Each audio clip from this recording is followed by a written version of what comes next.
Mari kita berdoa. Bapa di surga, di dalam nama Tuhan Yesus, sungguh kami bersyukur karena ada kesempatan yang indah untuk kami menikmati firman-Mu, persekutuan di antara anak-anak Tuhan yang menolong kami untuk mengerti menjalani kehidupan kami. Dan kami bersyukur oleh karena urapan Roh-Mu, pimpinan-Mu dan penyertaan-Mu yang menolong kami untuk mengerti firman yang akan kami renungkan, dan kami dapat melakukannya dengan kekuatan dari Roh-Mu. Sertai dan pimpin urapi hamba-Mu yang terbatas dengan hikmat marifat dari surga, supaya apa yang disampaikannya berkenan di hati-Mu. Terima kasih Bapa. Di dalam nama Tuhan Yesus, kami mengusir semua nasir jahat yang mengganggu pemberitaan firman. Dan di dalam nama Tuhan Yesus, persiapkanlah hati kami semuanya. Kami berdoa, kami bersyukur kepadamu, ya Bapa. Dalam nama Tuhan Yesus. Amin. Firman Tuhan yang kita sama-sama akan renungkan diambil dari Injil Matius pasal 13 ayat 44 sampai dengan ayat 46. Demikianlah firman Tuhan. Hal kerajaan surga itu seumpama harta yang terpendam di ladang, yang ditemukan orang lalu dipendamkannya lagi. Oleh sebab sukacitanya pergilah ia menjual seluruh miliknya lalu membeli ladang itu. Demikian pula hal kerajaan surga itu seumpama seorang pedagang yang mencari mutiara yang indah. Setelah ditemukannya mutiara yang sangat berharga, ia pun pergi menjual seluruh miliknya lalu membeli mutiara itu. Demikianlah firman Tuhan. Yang berbahagia ialah kita yang menyimpannya dan melakukan firman ini dalam keseharian kita. Saudara yang kekasih di dalam Kristus, kalau kita membaca dan memperhatikan ayat demi ayat ini, maka paling tidak ada pengertian dan pengenalan kita akan kerajaan Allah. Apa itu kerajaan Allah? Kerajaan Allah berbicara tentang pemerintahan Allah yang kekal, yang sempurna, yang mulia, yang tidak berubah, yang selama-lamanya ada. Berbicara tentang kerajaan Allah berarti berbicara tentang kuasa, kekuatan, dan otoritas yang ada pada dirinya Allah, yang meliputi seluruh karya ciptaannya, yang meliputi seluruh kehidupan alam semesta, yang meliputi semua aspek bidang kehidupan segala sesuatu yang ada. Dan ini semuanya meliputi segala sesuatu itu di dalam kekuasaan kerajaan Allah. Tidak ada kerajaan yang seperti ini. Sekalipun ada kerajaan-kerajaan besar, Asyur, kemudian Babel, Media Persia, kerajaan Yunani, kerajaan Romawi, bahkan kerajaan-kerajaan di Nusantara, semua kerajaan-kerajaan itu cepat atau lambat akan mengalami kemerosotan dan hancur dan tinggal sejarah. Tetapi kerajaan Allah kekal selamanya, hadir di dalam sejarah dan menyatakan dirinya melalui firman, melalui kebenaran, melalui kuasa dan damai sejahtera, dan tidak berubah untuk selama-lamanya. Ini berbicara tentang kerajaan Allah. Ketika Tuhan menyatakan bertobatlah sebab kerajaan Allah sudah dekat, ini menggambarkan suatu kehadiran kerajaan Allah di atas muka bumi untuk membawa orang kembali kepada Tuhan, untuk menjadikan setiap orang, yakni murid-muridnya, anak-anaknya, milik kepunyaannya, untuk kembali masuk ke dalam kerajaannya. Karena manusia dengan sengaja memberontak kepada Allah, dengan sengaja melawan Tuhan, dengan sengaja melakukan suatu perbuatan yang tercela, yang hina, yang remeh, yang leceh di hadapan Allah, dan merusak hubungan dengan diri, dengan sesama, dengan lingkungan. Sehingga dengan kehadiran kerajaan Allah ada pemulihan, ada pembaharuan, ada transformasi yang membuat setiap orang kembali didamaikan hubungannya dengan Tuhan Allah, hubungannya dengan diri sendiri, hubungannya dengan sesama, hubungannya dengan lingkungan. Konstruksi kerajaan Allah inilah yang dinyatakan Tuhan Yesus bertobatlah sebab kerajaan Allah sudah datang. Bahkan 2 kali lagi Tuhan mengatakan, bertobatlah sebab kerajaan Allah ada di antara kamu. Bertobatlah sebab kerajaan Allah akan datang kembali. Ini menunjukkan bahwa kerajaan Allah meliputi semua prinsip yang ada dan melingkupi semua sejarah yang ada, dan hadir untuk membawa setiap orang kembali kepadanya. Dan di dalam pengajarannya Tuhan Yesus menjelaskan tentang tema besar tentang kerajaan Allah dengan 5 pendekatan. Pendekatan yang pertama, Tuhan Yesus mengajarkan tentang kerajaan Allah melalui khotbah. Khotbah pemberitaan tentang kerajaan Allah. Misalnya khotbah di atas bukit, Matius 5, 6, dan 7. Lalu Tuhan juga mengajarkan tentang kerajaan Allah melalui contoh-contoh yang real di dalam keseharian orang-orang yang waktu zamannya Yesus ada dan hidup. Misalnya menyampaikan pelayanan, pemberitaan, kabar baik kepada orang-orang yang terpinggirkan maupun orang-orang yang ada di dalam posisi tertinggi. Tuhan memberikan contoh-contoh konkret tentang kerajaan Allah. Yang ketiga, Tuhan mengajarkan kerajaan Allah dengan memberikan pernyataan-pernyataan singkat. Misalnya, menurut ucapanmu engkau dibenarkan, menurut ucapanmu engkau dihukum. Misalnya bahwa kerajaan Allah berkaitan dengan kuasa dan kekuatan dari roh Allah yang mengusir dan menghancurkan kekuasaan-kekuasaan si jahat. Ini bagian yang penting untuk kita ketahui tentang kerajaan Allah. Cara Tuhan menyampaikan tentang topik tema kerajaan Allah, di mana Dia sendiri adalah raja di dalam kerajaan itu. Yang berikutnya adalah Tuhan mengajarkan tentang kerajaan Allah dengan tanya jawab, melakukan pertanyaan dan jawaban, terutama untuk orang-orang ahli Taurat, orang-orang Farisi yang memberikan pertanyaan tentang siapakah engkau, bagaimana engkau mengadakan mukjizat, menyatakan tanda-tanda dan sebagainya. Maka Tuhan Yesus menyampaikan jawaban-jawaban yang membuat orang-orang Farisi, orang-orang Saduki dan orang-orang ahli Taurat memahami tentang kingdom of God ini. Yang terakhir yang sering kali kita baca di dalam kitab-kitab Injil Matius, Markus, Lukas, Yohanes adalah mengenai perumpamaan. Bagaimana Tuhan Yesus mengajarkan hal kerajaan Allah dengan perumpamaan. Dan dengan perumpamaan tentu kita bisa mengerti lebih mudah, karena di sana ada ilustrasi, ada lukisan, ada contoh konkret, dan dapat kita imajinasikan dan kita bayangkan. Misalnya tentang penabur, tentang lalang dan gandum, tentang biji sesawi, tentang ragi, dan terakhir yang kita akan bahas, kita pelajari dengan lebih mendalam mengenai harta terpendam dan mutiara yang berharga. Nah, ini untuk memberikan kepada kita pengertian bagaimana bicara tentang kerajaan Allah. Jadi kalau kita berbicara tentang kerajaan Allah itu dimensinya begitu luas, begitu kompleks, begitu mendalam, tetapi sekaligus saat yang sama sentralnya adalah tentang pribadi dan karya Yesus Kristus yang menebus umatnya untuk menjadikan kita milik kepunyaannya dan kita menjadi warga kerajaan Allah. Nah, bagaimana itu dapat kita mengerti dari ayat-ayat yang baru saja kita dengarkan, kita pelajari dengan baik. Mari kita lihat satu persatu. Bagian ayat yang ke-44, hal kerajaan sorga itu seumpama harta yang terpendam di ladang yang ditemukan orang lalu dipendamkannya lagi oleh sebab sukacitanya pergilah ia menjual seluruh miliknya lalu membeli ladang itu. Pertanyaannya, siapa pemilik ladang itu? Siapa pemilik ladang itu? Apakah pemilik ladang tidak tahu bahwa ada harta di situ? Saya sebagai seorang yang punya leluhur memiliki tanah di Sumatera sana, saya tahu siapa pemilik lahan di sana, termasuk salah satunya saya. Dan kalau saya tahu bahwa di lahan di mana saya juga waris daripada pemilik ladang di situ ada harta terpendam, masakan saya bilang saya jual padahal harta itu begitu luar biasa, mahalnya bisa membeli satu kapal pesiar yang mahal misalnya, atau bisa beli pesawat olang-alik dari Mars ke bumi misalnya, atau saya bisa memiliki harta yang 7 keturunan, ada harta terpendam di ladang saya. Masakan saya bilang, ayo mari semua yang mau datang silakan ambil, silakan beli. Tentu saya tidak akan mau terima itu, karena baiknya untuk saya. Toh itu milik saya, kepunyaan saya. Mengapa saya harus jual? Mengapa saya harus berikan kepada orang lain lalu saya mendapatkan uang dari mereka? Toh mereka juga membutuhkan uang itu. Lalu apa manfaatnya harta dan ladang ini? Nah, ini menjadi pertanyaan yang perlu untuk dipikirkan, direnungkan oleh kita. Siapakah pemilik ladang ini? Kenapa pemilik ladang ini dengan rela dan dengan subsidia menjual ladangnya? Dan apakah ladangnya hanya satu? Apakah hartanya hanya satu? Dan kalau itu hanya satu dan satu-satunya, mengapa hanya satu orang saja yang bergegas mau menjual dan mau membelinya? Jadi saudara, di sini kita mesti perhatikan baik-baik hal kerajaan Allah. Memang ada satu sisi yang perlu diketahui, bahwa yang memiliki kerajaan Allah, ladang itu adalah dirinya Allah sendiri. Tetapi ladang itu dengan harta terpendam itu adalah harta yang bersifat kekal dan tidak hanya untuk satu orang. Tidak hanya untuk satu orang. Padahal di dalam ayat ini dijelaskan bahwa ada satu orang yang menemukan di ladang itu harta terpendam. Misalnya saya mengetahui bahwa ada ladang di sana yang dalamnya ada harta. Berdasarkan deteksi ilmu pengetahuan teknologi saya temukan, di sana ada ratusan kilogram emas dan mutiara. Apa yang saya lakukan? Maka sebagaimanapun banyaknya saya punya harta untuk membeli ladang itu, saya nggak sanggup, karena ladang itu begitu luas, karena ladang itu begitu banyak, luas dan hartanya pun begitu banyak. Bagaimana saya bisa menggantikan harta saya dengan harta yang dimiliki oleh pemilik ladang? Bagaimana caranya? Mungkinkah saya bisa memilikinya? Jawabannya tidak mungkin. Tetapi kenapa ayat ini mengatakan orang itu bersukacita menjual seluruh miliknya lalu membeli ladang itu?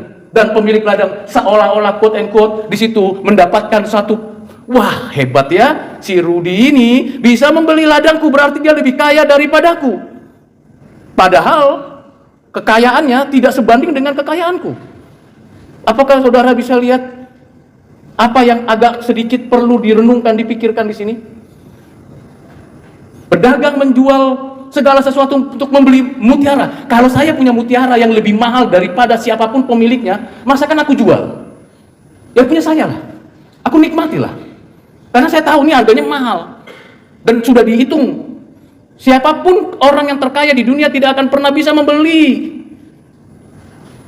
Nah, kalau kita masuk ke dalam ranah seperti itu, maka jawaban kita kalau begitu cerita ayat 44 sampai 46 ini hanya cerita sekedar menghibur dan menguatkan, sekedar hanya kata-kata kosong dan hampa. Jadi siapakah pemilik ladang itu? Dan apa harta yang terpendam di sana? Beberapa teolog dan penafsir mengatakan bahwa ladang itu pemiliknya adalah Allah. Ladang itu menggambarkan tentang kerajaan Allah, dan harta yang dimaksud adalah Injil kerajaan Allah. Berbicara tentang Injil kerajaan Allah, berbicara tentang hidup dan kehidupan bukan hanya di sini dan akan datang. Ini berbicara tentang segala sesuatu tergantung pada berita ini. Karena memang apa yang kita miliki, apa yang kita punya, apapun yang kita usahakan, semuanya tidak sebanding dengan apa yang ada di dalam ladang itu. Yang di dalamnya adalah Injil kerajaan Allah. Di dalamnya ada sukacita, damai, sejahtera, dan kebenaran. Di dalamnya ada kekuatan, kekuasaan, otoritas yang mengubah saya, menjadikan saya miliknya pemilik ladang. Miliknya pemilik ladang. Dan saya akan menikmati kehidupan di ladang itu, karena itu saya mau di sana. Saya mau tinggalkan semua yang pernah saya anggap itu lebih baik, lebih hebat, lebih kaya, lebih segala sesuatunya. Ternyata ketika saya compare, saya bandingkan dengan apa yang akan saya terima kalau pemilik ladang itu mengatakan, welcome, come to my ladang.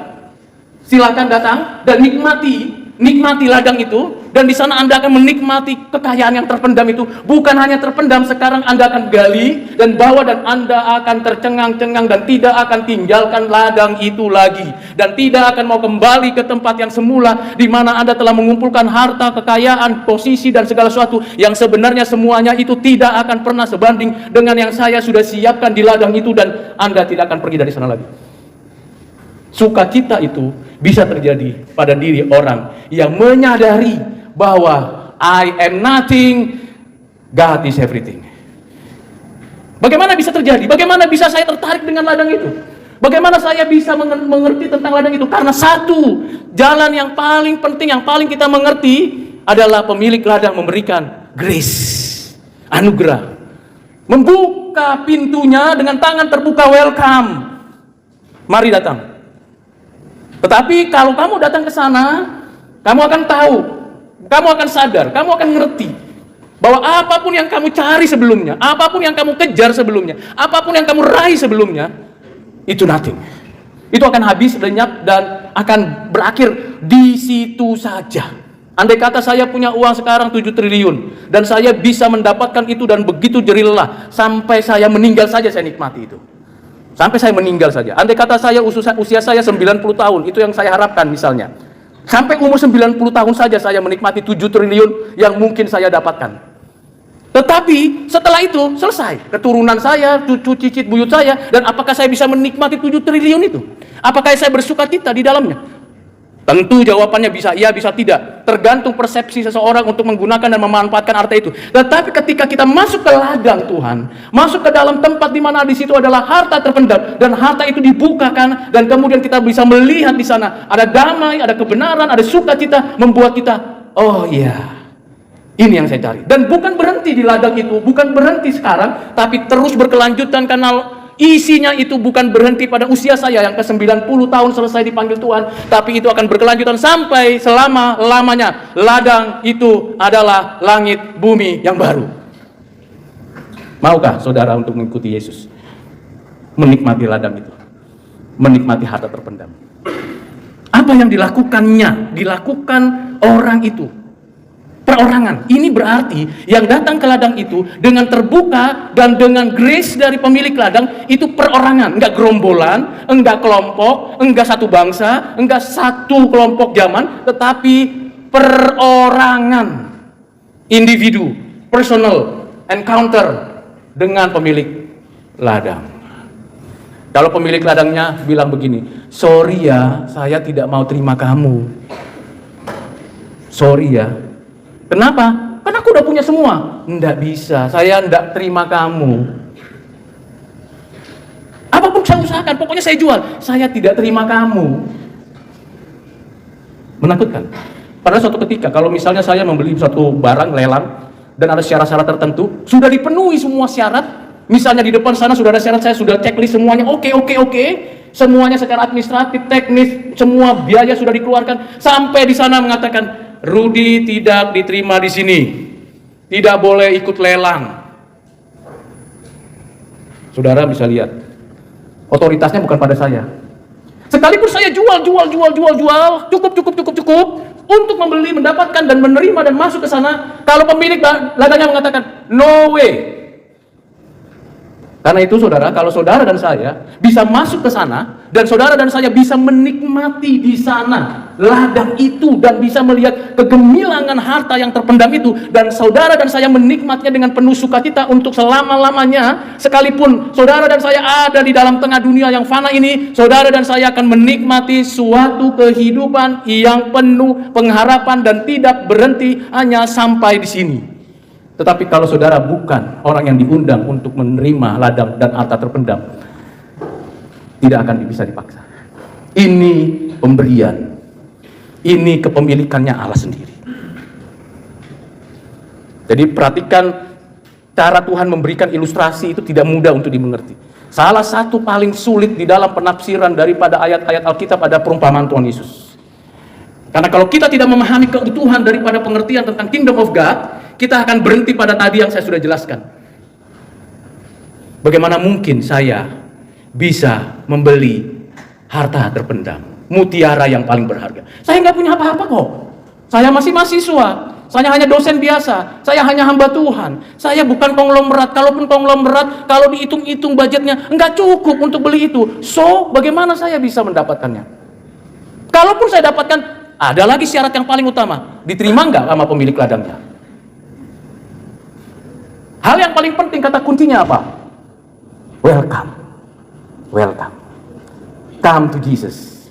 Siapakah pemilik ladangnya? Allah. Siapakah yang mengelolanya? Tuhan Yesus. Siapa yang menunjukkan kita bisa menemukan ladang itu? Roh Kudus. Siapakah yang membawa kita ke sana dan siapakah kita yang bisa masuk ke sana? Adalah orang-orang pilihannya. Bagaimana bisa tahu? Bukankah berita Injil sudah disampaikan ke seluruh dunia? Bukankah melalui media sosial, media cetak, media elektronik, melalui para misionari sudah diutus Tuhan, para misionari ke Afrika, ke Eropa, ke Australia, ke Amerika, ke Asia, ke Indonesia? Sudahkah diberitakan Injil? Sudah. Harta terpendam itu sudah tidak lagi jadi misteri karena sudah dijelaskan begitu rupa di seluruh Indonesia, di seluruh dunia. Tetapi mengapa masih banyak yang belum percaya? Mengapa? Karena anugerah Tuhan belum turun atas orang itu. Atau karena orang itu memang tidak pernah dapat anugerah. Jadi puji Tuhan kalau saudara dan saya mengerti ini, dan kemudian bersukacitalah, maka para pembeli itu yang diperkenan oleh pemilik ladang, pembeli itu yang diperkenan oleh pemilik mutiara itu, sebelum dia menjualkan harta miliknya, dia bersukacita, bergegas dengan penuh antusias, dengan semangat. Apapun yang terjadi, saya harus ada di sana. Apapun yang terjadi. Sama seperti Petrus kan bergegap kan, Tuhan, aku tidak akan menyangkal Engkau, apapun yang terjadi. Begitu Yesus mau diadili, disalibkan, kabur semuanya, bahkan dia sangkal 3 kali Yesus. Bahkan Yudas menjual gurunya. Mudah untuk dikatakan, tidak mudah untuk dilakukan. Pertanyaannya, kalau saudara mendapatkan berita bahwa nantinya semua yang kita raih, yang kita dapatkan itu habis lenyap, lalu saudara dan saya diberikan kesempatan dan diberikan welcome sama Tuhan untuk menikmati kehidupan di ladang itu, apa yang saudara lakukan? Sukacita? Kesel? Tidak suka? Atau burnout? Apa yang saudara ada? Pemilik itu sudah membuka ruangannya dan harta itu sudah ditunjukkan kepada pembeli, dan orang ini rela menjual semuanya demi masuk ke ladang itu. Rela meninggalkan semua obsesinya, keinginannya, keangkuhannya, segala kesombongannya, segala apapun. Dia rela meninggalkannya dan masuk ke dalam pemeliharaan pemilik ladang. Maukah saudara? Rela menyangkal diri, pikul salib, masuk ke ladang, dan ketika sangkal diri, pikul salib, penuh dengan sukacita. Ku penuh sukacita Darah Yesus sucikan hatiku, kasih-Mu penuhiku, Roh Tuhan memimpin langkahku.